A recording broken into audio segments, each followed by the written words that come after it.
We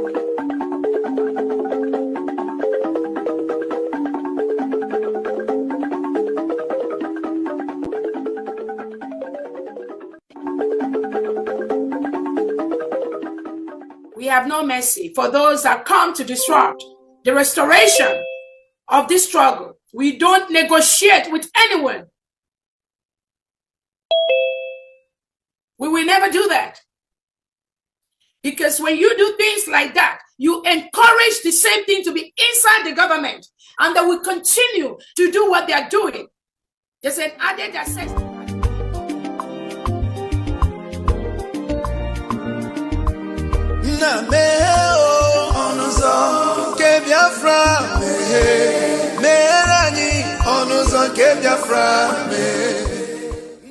Welcome, fellow Biafrans, lovers of freedom across the world. I welcome you once again to this amazing platform where we bring you information that has to do with the United States of Biafra.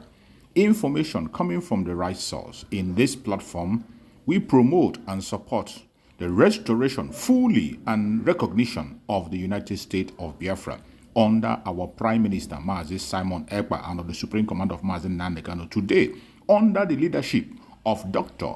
Ngozi Orabweze, the Deputy Prime Minister. Wherever you are and you're watching this program, I welcome you. Please like and share to all platforms.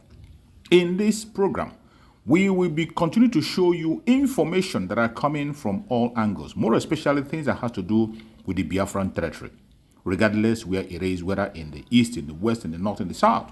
We bring it before you so that you can digest it and have a rethink and know where you stand. The only thing that can guarantee our freedom in that contraption called Nigeria is Biafra. It is either Biafra or nothing. And wherever you are, continue to support the United States of Biafra. That is the only way to go. That is the only way you can have good economy and have security. Regardless what you see today, do not get distracted. Do not get bemoved. Continue to stand your ground, to demand for self-determination because it is your right.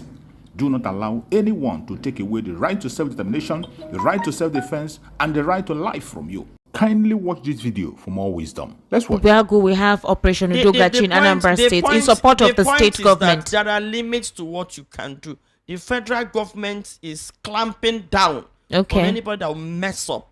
Governor, look at what happened in Rivers State. And even the Attorney General also made threat that if any state governor messes up, it'll be in state of emergency. In fact, this government operates with so much impunity that you will know. But it's not only Lolo, wait, let's stay on topic. It's not only this administration that was lackadaisical in treating and dealing with this herdsmen terrorist attack. The previous administration literally did not even make any response. And I think that was when these individuals became as brazen as they were. That was from 2015? From 2015, yes. It's taking the effort of governors to... That was what gave the impulse to some state governors to begin to create security agencies for themselves that can deal with this issue. My question is, look, I don't think this has to do with, this should not be a thing of politics. This is a thing of national concern. Now, the national concern and politics goes hand in hand. What is the political gain of this thing? No, I think it's beyond politics. I think it's about grabbing people's land. I think it's about taking over Nigeria. Esther, look, okay, come to think of it. How can there have been several killings? You understand? Even when security operatives are fingered. For instance, look at what's happened in the southeast. The military men will be attacked on the road. So exactly what is happening in Edo State. They will turn their gun on the village. They were brought to protect. And sack them from there. We have more than 10 villages in the southeast that were sacked by the military, not Fulani herdsmen. What happened? Not that the villagers attacked them. Okay, like the Urumi incident. Let's assume the vigilante belongs to the village. The village owns the vigilante. But in the southeast, I want to tell you the trend on sacking villages, that even the government themselves are also cooperating in this. For instance, in the southeast, where Now, they first of all engaged. Asridi also came out recently to also say more about his killings in the southeast. Okay. Now, the federal government engaged a criminal. And he said it was a contract. And pushed them to southeast. Now, when this we now later found out that these criminals were the ones that does this. It was when they had a fallout with the military. They started fighting internally. Probably they were attacking the military. Now, what did the military do? Remember, they said they moved them there to protect the people, so that people can relax, sit at home. But when they were now attacked by the so-called criminals, who we don't know where they come from, and we know they are non-state actors, they will now turn their gun on the villagers, sacking villagers, not just sacking villagers, going from house to house, arresting men and killing men. Military, let them come out and deny it. The same thing happened in Edo State. There were security concerns, and people. It's not the first place mob attack is happening. That's happened in Lagos when mob catches a thief or felt threatened. Yes, there's a tendency that they will take laws into their, which we condemn in totality. We've been condemning it. But why is this one different? You get it now. Look at what is happening. These people caught these people with arms. And if you tell me that those guys were hunters traveling from, they are not, no bush in the north to hunt again. I don't know. Why would they move from north to go and hunt in south? Where is even the bush to hunt in the south? South that is full of water and so what are they hunting? They hunting crocodiles. Now you finish hunting, you want to travel home to go and see your people. You will now take your gun. Are they going to hunt? Now these people saw them and interrogated them and find out that these people, they can't even defend their mission in that place. They took laws into their hands. And remember, the leader of the vigilante took the driver and one other man to the police station to report. All right, before he could come back, the mob had actually been angry. Probably somebody who had lost his mother, they've been frustrated. Lost his brother, and so once they saw this, they just took advantage. They now leached Lolo, now, okay. I'm coming. Let me finish the analysis. On doing this, the police, the federal government, that this outcry now went to start sacking the village. Because are they saying that they don't know that their method of arrest will ultimately make people run? And all the vigilante very act would have fled. That was the argument we're having in the southeast. Do you think even if the people that perpetrated that act were from the village, they will still be there? They will not be there. That's what they're saying. That it's the innocent people that are being carried out now. Ask police and the military this question. Is it proper to attack innocent people, to attack everybody because two people committed crime? You now attack everybody. I think it is high time we start condemning it as Nigerians. For instance, did it happen to any of us? Yes, Lolo, hold on. In 2023, precisely in April, 74 persons in two separate attacks by gunmen in Benue State, north central Nigeria, were killed by those people. That's not the first time. In 2024, we reported the same thing. Several killings in that axis. In Jos, Bokos, Mango local government area. An entire community swept off. Houses burnt. Everything turned to ashes. We've not heard that one of them has been taken to the court or prosecuted. Well, I am coming, Lolo, because we don't want to isolate this case. This is no longer politics, like I said. These individuals are going into every area. We saw what happened in Ebonyi very lately. They said it was the federal government is turning a blind eye. They said it was a communal clash. They called it a communal clash. That's what they're trying to do in the Southeast. We saw what happened in Enugu State. You saw what's going on right now in Edo State, in Benue State, in Jos Plateau State, in Taraba as well. It hasn't stopped. In Kebbi State as well. In Yobe State. In Bauchi State, there, it's not the farmlands right now. They're recruiting the youths to join their terrorist group. So my question is, if the Nigerian military, because I watched the Chief of Defense Staff, General Christopher Musa, in an international interview, and they asked him, do you need help?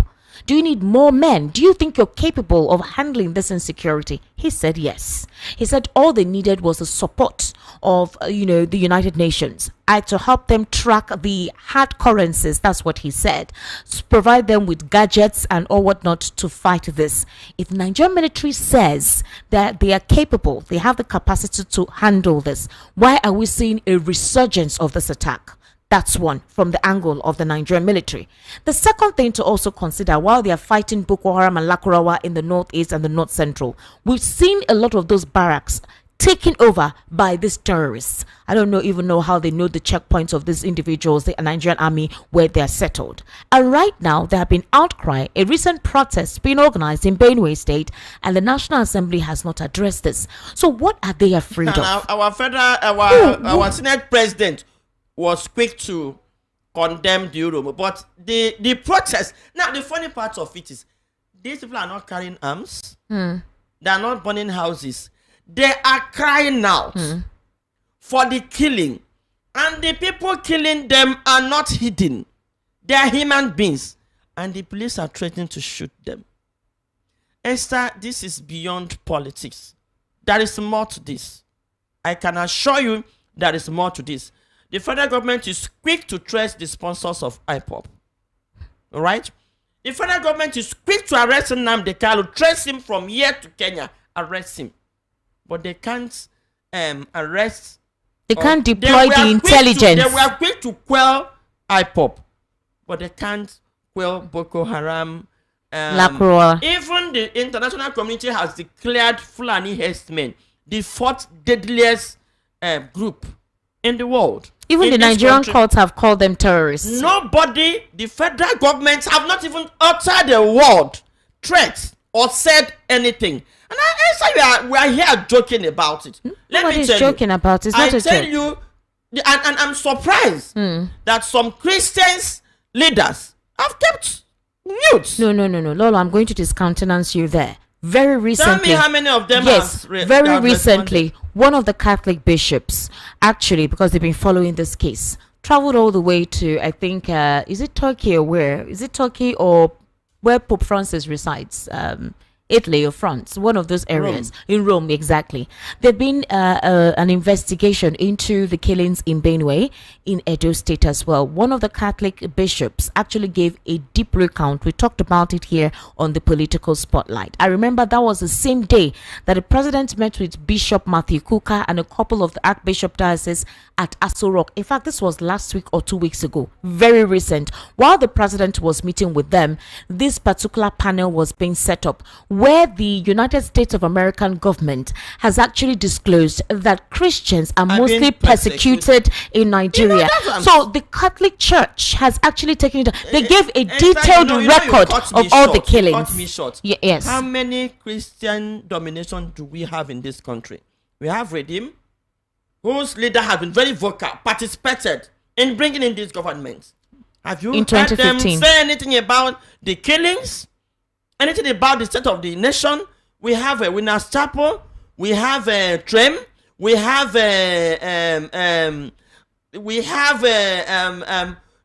more than 1,000 Christian denominations. Why can't they come together? Because these killings is for me is stating towards they hid under Boko Haram, Fulani herdsmen, and they are persecuting Christians. Even the American government have noticed. Yes, they released an official report on that. The persecution in the Southeast is 99% Christians. And the persecution in the Southeast, you can't equal it to anything. Where the federal government themselves ostracize pushing military into Southeast in disguise. And moving militaries, and militaries were doing the killing. But it was through the it was a state governor that called for it. The state governor called for it. Now, Governor Hope Uzodimma was the one that invited them, said that the state was not safe. If that was only in Imo State, where were the whole Southeast militarized? All right. Now, if the state government call for, there's nothing wrong in you calling for backup because of security reasons. Okay. Now, where in this country have military moved to kill and sack villages? Okay. Now, the killing and the atrocities they committed in the Southeast, from our findings. Now, the killing in this country from 2015 to date is more than the pogrom and the civil war combined. But because these killings are done in guerrilla style, and we can't ascertain the number of people that were killed. So they are systematic. They have this systematically. These governments have systematically. The government of APC have. I call the government of APC because when they formed this party, it was this party that began to divide Nigeria. Look at federal character. They have completely removed Southeast from everything. Look at the current posting by the police commission. You remember when Sunday Igbo, you remember how Sunday Igbo became someone that you would call notorious because he was vocal during the 2020 when the entire world was on lockdown due to COVID-19, and there were attacks in that particular region where Sunday Igbo resides. He was very vocal. He actually conscripted a couple of security persons to protect their community and their farmlands. In fact, it was Sunday Igbo that became very vocal as to the entrenchment of these Fulani terrorists right into their community, and he took it upon himself to start protecting his community. Sunday Igbo has actually gone far. He has mentioned quite a lot of these atrocities at the time. I remember them under the Buhari administration. They invaded his home. They killed some persons in his home, took his passport and all of that. That was when he tried to flee the country, and he was caught in Benin Republic. My question is this. Like I said, since 2015, these ongoing killings have been ongoing.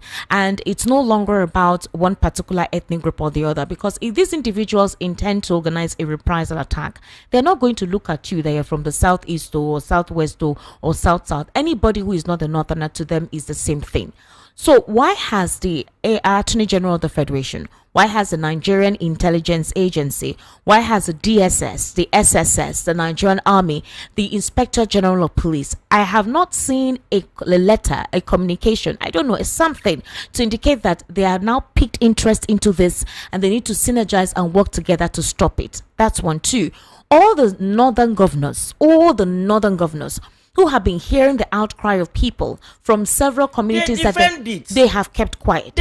All the northern influencers, all the northern influencers on social media, both former aides and present aides, why are they not saying anything? It is the ordinary Nigerians who are really, they have their family members who reside on how they eat from these farmlands. They're the ones raising alarm. My question is, shouldn't there be a collective responsibility from that arm of government to the people? Is that not the reason why they were elected there, to provide for them, to ensure that their social welfare is covered, provide infrastructure, lead them rightly? Why are we having this imbalance? Because that's why we want to have this conversation. You know, when you have a target and a plan, no matter the outcry, of course you won't listen, because you have already made up your mind. You've already decided on what to do. You know, like the former president said, good Lord Jonathan, he said, when somebody is sleeping, you can easily wake somebody that is sleeping. But when somebody pretends to be sleeping, if you like, make noise because he wants to be sleeping. Okay.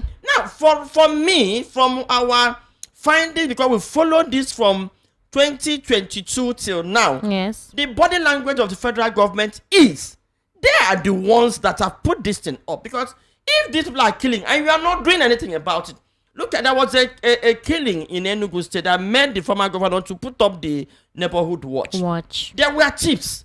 The governor tried to call. These Fulani people saw them in broad daylight when they were making the plan.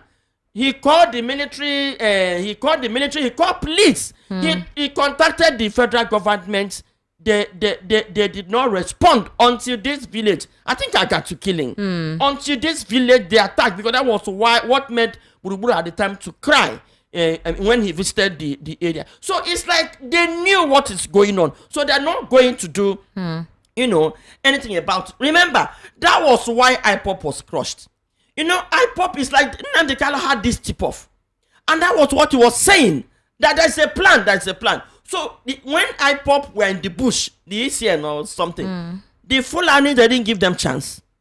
They chased them away. You will remember, it was after they started hunting down the ECN that the Fulani stuff rise very much in the southeast. You get it? So it's like, I keep saying it, the Christian community should wake up. But these killings, and call the international community to these killings beyond the Christian community. In the southwest, you have those who practice Islam, and their communities are being raided. The outside does not believe that the southwest that practice Islam are real true Muslims. They don't consider them as true Muslims. That's the truth.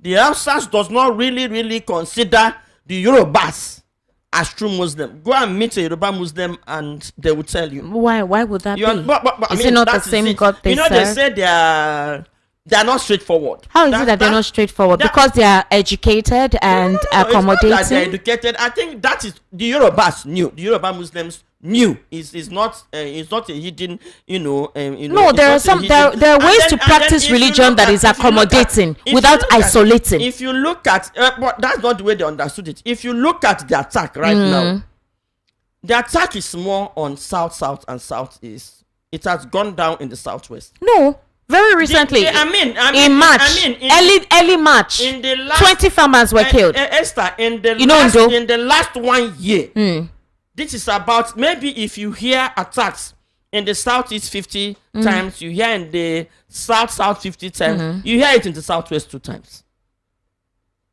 The southwest is more in terms of planning attacks and all these attacks. The southwest is more peaceful than the southeast and south. Lolo. In January, a sleeper cell of certain foreigners were found. I think somewhere in Ogun State or Osun State. I don't know where about. The DSS were interrogating them. In fact, they didn't let people know for a very long time because they needed to get all the information they could get.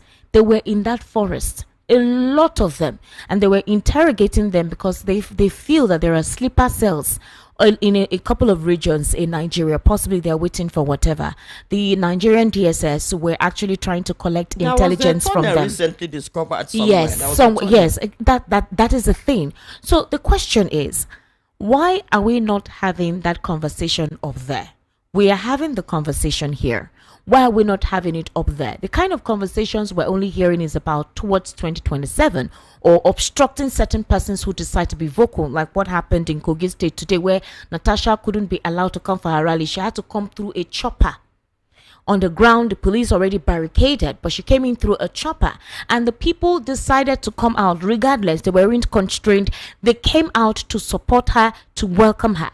So at this point in time, what should be the priority of those who represent us? It's quite important because as it stays now, the Take It Back movement has announced a nationwide protest against the state of emergency rule in Rivers, as well as the state of insecurity in the country, the recurrent attacks of herdsmen in certain regions, particularly in the country. Benue State, for example, Edo States, Enugu States, Imo States. These states have been consistently attacked by Fulani terrorists that call themselves herdsmen. We know in the northeast and the north central and in Zamfara and all the likes, it is Lakurawa and Boko Haram that they have been facing.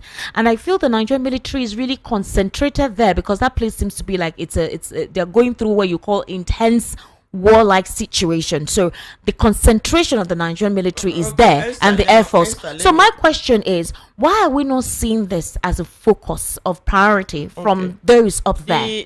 Those you call Fulani herdsmen and what have you, terrorists, they're not herdsmen. They are terrorists.